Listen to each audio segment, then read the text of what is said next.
आपकी मुलाकात एक सोशल मीडिया पे मकबूल होने वाली शख्सियत से कराते हैं। उनकी वजह शोहरत बड़ी दिलचस्प है। सोशल मीडिया पर एक फुटेज आजकल बड़ी वायरल हो रही है, हमने तो देखी, आपने भी देखी होगी, आपको साथ साथ दिखाते भी है। वो है हमारे प्रोफेसर साहब हैं, बहाउद्दीन ज़करिया यूनिवर्सिटी के वाइस चांसलर हैं, रिटायर्ड हैं इनफैक्ट, मंसूर अकबर कुंडी साहब। उनकी रिक्शा चलाने की वीडियो है और प्रोफेसर साहब रिटायरमेंट से कबल क्यों चला रहे हैं और प्रोफेसर साहब को रिक्शा ड्राइवर बनने का ख्याल कैसे आया, इसके पीछे क्या कोई माशी मुश्किलात हैं या फिर कोई चैलेंज है या फिर कोई मैसेज है, ये क्या है, इसके बारे में ही हमने सोचा कि हम इस पे बात करें। यूनिवर्सिटी ऑफ बलोचिस्तान से 2015 में बतौर प्रोफेसर रिटायर हुए थे।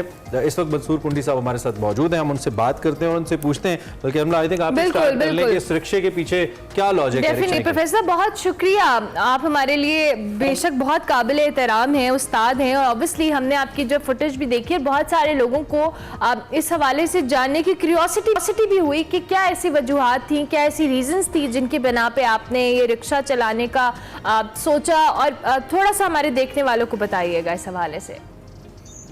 देखें जी, मैं अब 68 क्रॉस कर गया हूँ। मैं 15 में 22 ग्रेड में रिटायर हुआ। मैंने 79 में टीचिंग शुरू की। मेरे पहले 2 स्टूडेंट 9th कॉमन में गए, वो एक तो फेडरल सेक्रेटरी रिटायर हुआ। अच्छा। ये जो मैंने एक अपना YouTube बनाया हुआ है, उसमें कई मैसेजेस जो मैंने जिंदगी को जैसे पाया, and they are getting successful. ये एक तो ये है कि हर 15 दिन बाद पेट्रोल की जो कीमत बढ़ रही है, वेरी अलार्मिंग, और जिस तरह बढ़ रही है, मैं दावे से कह सकता हूं कि 19-20 ग्रेड में जो रिटायर होने वाले लोग हैं, वो कार नहीं अफोर्ड कर सकेंगे रिटायरमेंट के बाद, जो अगर आप जेब से डालें पेट्रोल। बिल्कुल। मतलब इतनी अनसर्टन है। मुझे उस दिन कोई बता रहा था, इधर मुझसे मिलने आया पुराने दिनों का दोस्त, कहते जी मेरे पास तो 1300 रुपए थे, जब मैं बैठा हूँ 1000 रुपए। उसने कहा नहीं, आज किराया 1500 है। कहता है जो मैंने पाँव पड़ा उसके कि मैं अब कहाँ जाऊं, मेरे पास तो 200 रुपए नहीं है। उसने कहा जी, उसने कहा रात से किराया 1500 हो गया है, मुल्तान और डेरा इस्माइल खान का। तो देखें जी, इंग्लिश में कहते हैं the person who wears the shoe knows where it pinches. ये इतनी महंगाई मेरे लिए सबसे पहले तो वीसी साहब कतई कलामी की बात, मेरे लिए सबसे पहले तो मिस्ट्री ये है कि रिक्शा आपने किसी से उधारा मांगा है, आपका अपना है, आपने लिया है? सर, रिक्शा ऐसा है कि इस कैंपस पे हमारे जो मुलाजमीन हैं, जब उनका टाइम ऑफ होता है, तो ये कैंपस बहुत बड़ा है। इसकी 4 दीवारी 13.5 किलोमीटर है, और ये पंजाब की दूसरी बड़ी यूनिवर्सिटी है, पंजाब यूनिवर्सिटी के बेशक बेशक। तो वो बेचारे क्या करते हैं, 30-35 रुपए या 3 स्टूडेंट मिलके, जब शटल नहीं होती, शटल रेगुलर नहीं चलती, तो उनको गेट तक छोड़ाता है या आगे। तो वो अपना बच्चों को पढ़ा रहे हैं जी, तो वो उनके फीसें जो भी है। तो वो रिक्शे वाला एक्चुअली जाके ठहर गया। तो मैंने वो जो मेरा एक वीडियो बनाता है, मेरा एक नेट कासेट है, अच्छा फ्रेंडली है, तो मैंने उसको कहा ये अफजल है, तो अफजल जाके रुक गया।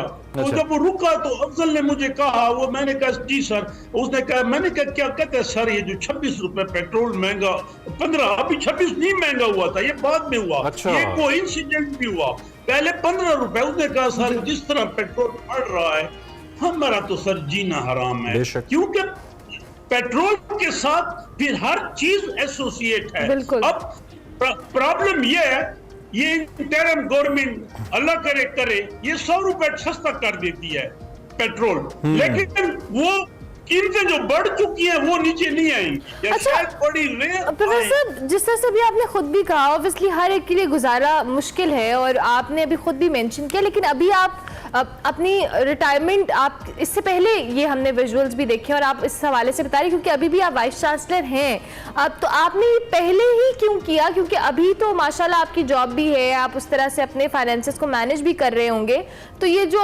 महंगाई का आपने पहले से ही इसका कुछ ऑल्टरनेट सोल्यूशन निकाला है? हाँ। क्योंकि रिटायरमेंट तक तो 400 रुपए लीटर हो जाना है लगता है। देखिए जी, सार्केस्टिक भी सही और हकीकत भी है कि ये जिस तरह पेट्रोल बढ़ रहा जी। है, मैं तो सोचता हूँ मेरा 6 मरले का अपना घर है इस्लामाबाद में, मैं शायद फिर कार ना वो सब्जी लानी होगी या जो भी काम होगा, मैं एक रक्षा रख लूंगा। मोटरसाइकिल से तो रक्षा सेफ है ना, जी। और पेट्रोल भी ज्यादा नहीं खाता, तो क्या उसमें क्या बुराई है? बिल्कुल, ये बुराई तो नया क्या? ट्रेंड। अच्छा, वैसे एक तो मल्टीपल फैक्टर्स हैं, आपकी शख्सियत हमें बड़ा मुतासिर करी है, लुक क्वाइट फिट, आपने कहा आप ऑलमोस्ट टचिंग 70-68 के हैं आप, तो आपने अपने आप को बहुत अच्छा वेल मेंटेन्ड, आपकी हेल्थ भी नजर आती है, और रिक्शा पे ये मैं बिल्कुल कोई सरकास्टिक होकर नहीं कह रहा, आप बड़े अच्छे लग रहे हैं, बड़ा अच्छा दिख रहे हैं आप वहां पे बैठे हुए। जी, बस मैं अपनी मॉर्निंग वॉक करता हूँ और मैंने अपनी जिंदगी एज ए उस्ताद गुजारी है। मैंने कल का नहीं सोचा, मैंने टक्को में टीचिंग नहीं की, मैंने जब भी कभी किसी को ट्यूशन पढ़ाई या गाइड किया, चार्ज नहीं किया। अच्छा। और अल्लाह ने मुझे भी नवाजा, मेरे सारे बच्चे इतने लायक निकल गए जो उस्ताद। देखें, हमारा एक दोस्त है, चेयरमैन है, बड़ा one of the 10 leading educationist मेरी नजर में, डॉक्टर मुख्तार HEC का चेयरमैन है। जी जी बिल्कुल। वो मुझे कहते हैं, कुंडी साहब, जिस मुआशरे का उस्ताद और मुअल्लिम अपने रुतबे से गिर जाए, फिर दुआ खैर है, खुदा हाफिज है। बिल्कुल। तो ये मेरा एक मैसेज भी था यंगस्टर्स को कि देखिए, हमारी वैनिटी फेयर इस मुल्क में बड़ा है। एक तबका डाउन ट्रोडन हो गया, एक ऊपर आ रहा है। यहाँ एवरीथिंग इज फॉर सेल, यहाँ सेनेट की सीट इज फॉर सेल। मैं क्या अब बात करूं? I am PhD in political science, दो नॉट पॉलिटिशियन। बात यह कि हमारा एक तबका जो है ना जी, वो कॉमन मैन जिसके लिए मुल्क बना था, उनकी भी इस मुल्क से उम्मीदें थी। वहाँ बिजनेसमैन थे, पॉलिटिशियन थे, लैंडलॉर्ड्स थे। एक वो तबका था जो कॉमन मैन था, जिसने हिजरतें की। उसूली तौर पे तो आप जैसी जो शख्सियत हैं, जो हमारे असातिज़ा हैं, उनको हमें तख्त पे बिठाना चाहिए, उनको थ्रोन्स पे बिठाना चाहिए, वो काबिल इज्जत हैं। लेकिन हम उन शख्सियात अगर, और ये बड़ा अच्छा आपका सिंबॉलिकली बड़ा अच्छा आपने किया, हमें अफसोस भी हो रहा है आप जैसी शख्सियत को इस तरीके से ये करते हुए, लेकिन आपने चूंकि एक मैसेज देने की कोशिश की, तो यकीनी तौर पे वो शख्सियात, वो लोग जो फैसला करने वाली हैं, जो आप जैसे पढ़े लिखे नहीं हैं लेकिन वो फैसला साजी की कुव्वत रखते हैं, उनके लिए मैं शर्म का मकाम है इस तरह के विजुअल्स देखना। और दूसरी बात यह है जी कि वो कहते हैं great teacher inspires, ordinary teachers. तो ये एक अब इस इंस्पायरेशन तो हुई, और मैंने किसी से कहा अगर मैं वाइस चांसलर ना होता या इतना, तो ये वीडियो इतनी वायरल नहीं होनी थी। अगर एक मालिक है ना जी, मैंने रिटायरमेंट के बाद रक्षा चलाना है, तो वो केयर। इसलिए ये मेरा रूलर्स को भी एक मैसेज है कि you play a participant role.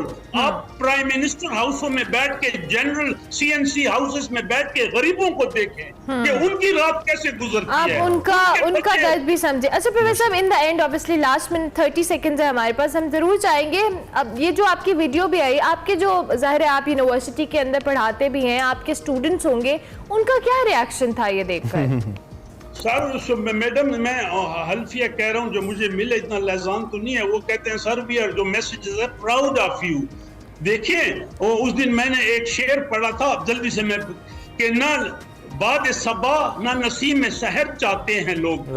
ये लू है, ये हक है कि लू की दुआ मांगते हैं लोग। आपको पता है जो मेजॉरिटी तबका हमारे साथ प्रोफेसर, असल में प्रॉब्लम ये है ना, कतई कलामी की माजरत, अगर किसी दिन अनवारुल हक काकड़ साहब साइकिल पे या उन्होंने रिक्शे पे या बाइक पे जाने की प्राइम मिनिस्टर हाउस कोशिश की ना, तो उनका ऑलरेडी स्क्वाड इतना होना है बीच में। हम देखते हैं बड़ी शख्सियत साइकिल चलाती है तो उसके आगे भी स्क्वाड जा रहा होता है, तो ये मसला है हमारा। लेकिन आपने अच्छा मैसेज दिया है, आप उस्ताद हैं, मोहल्ले में अपना रोल अभी भी आप अपनी तालीम के अलावा प्ले करने की कोशिश कर रहे हैं। थैंक यू वेरी मच, आपने हमें ज्वाइन किया, और अल्लाह करे आपने जिस मैसेज की जानिब इशारा किया है, जिस गरीब के दर्द की तरफ इशारा किया है, वो साहिब इक़्तिदार इख्तियार तक पहुंचे और फैसले उनके हक में हो। Thank you very much. हमारे साथ प्रोफेसर मंसूर अकबर कुंडी साहब, vice chancellor Bahauddin Zakaria university मौजूद थे।